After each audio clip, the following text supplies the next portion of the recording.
ta ngày hôm nay. Và xin quý vị, chúng ta sẽ cùng dành tràng pháo tay thật lớn hơn nữa để cùng chào đón những bộ trang phục vô cùng tuyệt vời trong buổi lễ tổng kết ngày hôm nay. Thưa quý vị khách quý, cùng toàn thể các bác các anh chị và người xa từ người có thể chuyện trò cùng với thần linh, giúp các thành viên trong lễ nhảy lửa phấn khích để nhảy múa tưng bừng những lời ngọt ngào thống thiết phục vụ cho tế lễ, vừa để tôn vinh thánh thần tổ tiên, vừa là một chất mạnh.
Trong nhịp dấu bố con nhân, tức bảo tồn văn hóa dân tộc sao có phần biểu diễn.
diệu chun na văn na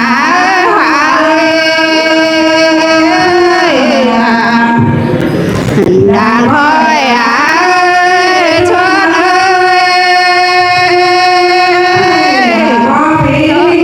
ơi na ơi là hoa ơi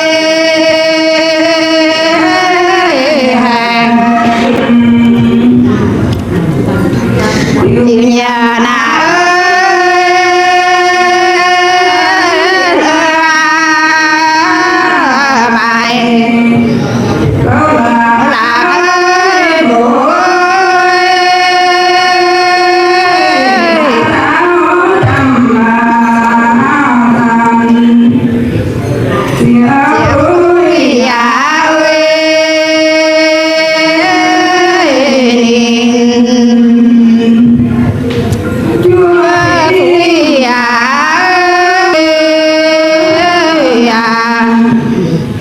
rồi phang lá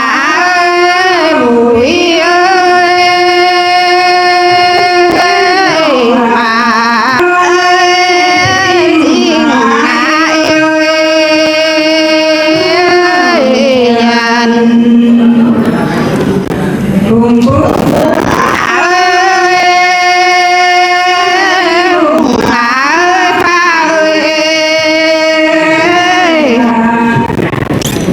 diệp nhẹ phiên ơi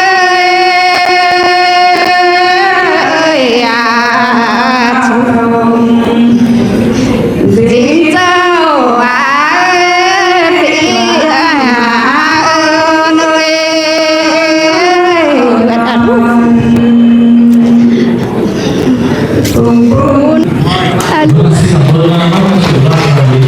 aku ya deh.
Và quý vị thân mến, và phần biểu diễn tiết mục múa người sao quân đảng